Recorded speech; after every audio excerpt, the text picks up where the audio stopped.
Morning everyone.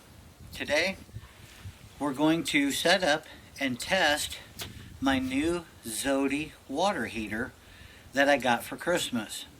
We're also going to look at a little surprise that came along with that when I unboxed this particular item. But this is, designed for a hot shower, hot water, runs off of a 1-pound propane tank. I do with the Coleman 8-foot hoses. I can attach it to a 20-gallon tank and run it that way. I would just have to hang it from something, a tree branch or something like that out in the woods or whatever. But we're going to give this a shot today, and we're going to see how well it works. So stick with me and we'll get everything set up. Thanks, guys. All right, guys, this is what it looks like when it's all set up. If you'll notice, the surprise I got was I have a different Zodi unit when I unboxed the box. Came in a nice bag, just as advertised with the green zip shower. So it's got a nice bag that came with it. Everything, fits in here beautifully. Okay. But when I unboxed it, lo and behold, I've got the big red unit that normally comes inside with the 4-gallon water bucket, as is clearly depicted. I thought I had ordered the green zip, which I thought might be a little lighter weight, might be better for backpacking and things like that. But instead, you can see I got the big unit. I'm not at all displeased with that because I think it'll work out very well. And technically, I would only carry this in propane and everything else if I was going to be, car camping somewhere where I didn't have to hike a great distance. So all in all, I think this is going to be fine.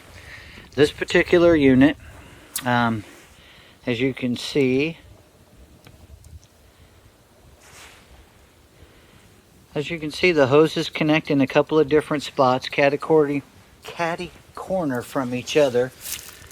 This is where the water will come into the unit, goes through the heating element, and will come back out this side, complete with the nozzle, everything, the shower nozzle right here. Takes 4 D-sized batteries. See if you can hear this. It activates a pump unit like this here, which goes down inside a bucket of water, and then obviously, as it draws the water up through, then it'll heat it up. And we're about to test that theory right here, right now. All right, we brought out a big bucket of just cold water. Ran it right out of the tap at the house. I'm gonna zoom in on this and see if we can get a temperature rating. Okay, I'm just using a regular household thermometer here that you would stick in your meat or any kind of a dish in the oven and things like that. So we'll see if we can get a temperature reading. It's currently 34 degrees outside. So it appears as though our water temperature might be right around about 41 degrees. Yeah, 42, somewhere in this neighborhood right here. So now what we'll do is we'll back this back up a little bit. We'll get everything set up. We'll see if we can make some warm water. Stay with me. Okay guys, we've got this up and running now. You have to take the battery pack and then fill the line with water so that it's actually coming out the other side before you engage the propane and turn on the heat. Otherwise you'll burn up the heating element on the inside. As you can see, we got water still coming out. I've got this set up.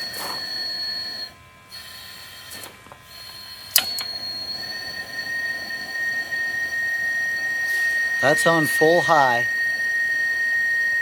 I'm going to back it off just about a quarter of a turn.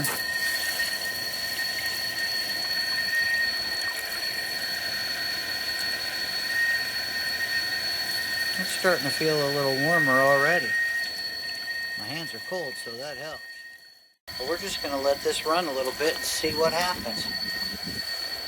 It is currently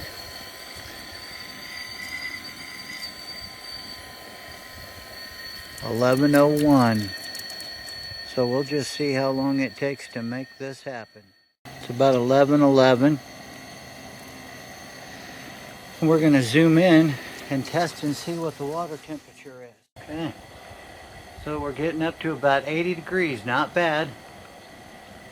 What we're doing is just recirculating the water through the heater unit itself. So it's 34 degrees outside, and it looks like the water in this 5-gallon bucket, and as you can see, we've got it up to 85 degrees. Be a comfortable shower, but as soon as you stepped out from underneath, you'd be wanting to towel off, and I mean right now. The water that's coming through here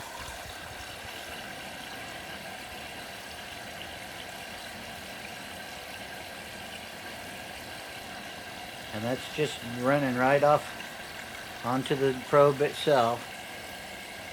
Trying to get that so we can focus on it and actually see the temperature.